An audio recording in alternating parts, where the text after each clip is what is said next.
اللہ کے نبی فرماتے ہیں کہ قیامت کے دن اللہ کے عرش کے سائے کے نیچے وہ نوجوان کھڑا ہوگا جہاں سب ڈر اور خوف کے حوالے ہوئے ہوں گے. یہ نوجوان بالکل سیٹسفائیڈ طریقے سے اللہ کے عرش کے سائے کے نیچے مزے سے کھڑا ہوگا کہ جس نے جوانی میں اللہ کی عبادت کی, جو تنہائیوں میں اللہ کے لیے رویا, اپنے گناہوں پر ندامت اختیار کر کے رویا. اور میرا نوجوان کہتا ہے نہیں بھائی, ہاتھ کے نیچے بس اس دنیا میں 60-70 سال کے لیے ایک گاڑی ہو, ہاتھ میں ایک پرو میکس ہو, ایک لگژری سا روم ہو اور 10-12 لڑکیاں سیٹ ہوں کہ جن کو ہم روزانہ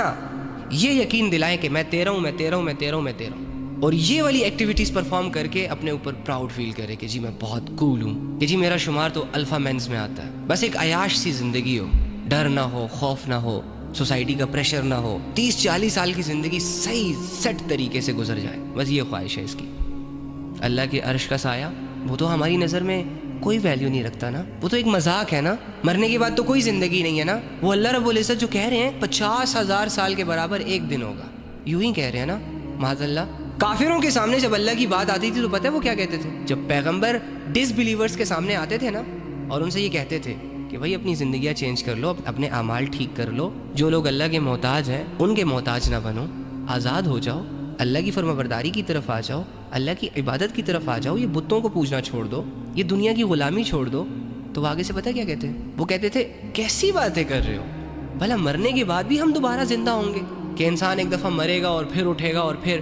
اس کا سامنا اللہ سے ہوگا. تو ان کو یقین ہی نہیں تھا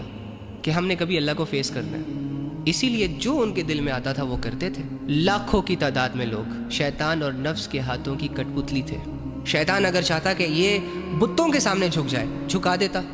ان سے زنا کروایا جائے, کروا دیتا, ظلم کروایا جائے, کروا دیتا, اللہ سے غافل رکھا جائے, رکھ لیا جاتا. تو کیا آج یہ تمام سمٹمز تمہیں مسلمانوں میں نظر نہیں آ رہے؟ ٹھیک ہے مسلمان زبان سے کہتا ہے کہ مرنا ہے, مرنے کے بعد اللہ کی طرف جانا ہے, لیکن ان ساری چیزوں کو صرف نالج کی حد تک نہیں رکھنا تھا نا یار. اللہ رب العزت نے تو یہ تمام آیتیں اس لیے اتاری تھی تاکہ ہماری عقل روشن ہو جائے, ہمیں یہ غیب کی خبریں اس لیے بتائی تھی تاکہ ہم ڈر جائیں, تاکہ ہم اپنی زندگیاں چینج کر لیں, یہ چھوٹی چھوٹی لذتوں میں, چھوٹے چھوٹے گناہوں میں آخرت کے سودے نہ کر دیں. تو خدا کا واسطہ یار اپنی زندگیاں بدلو,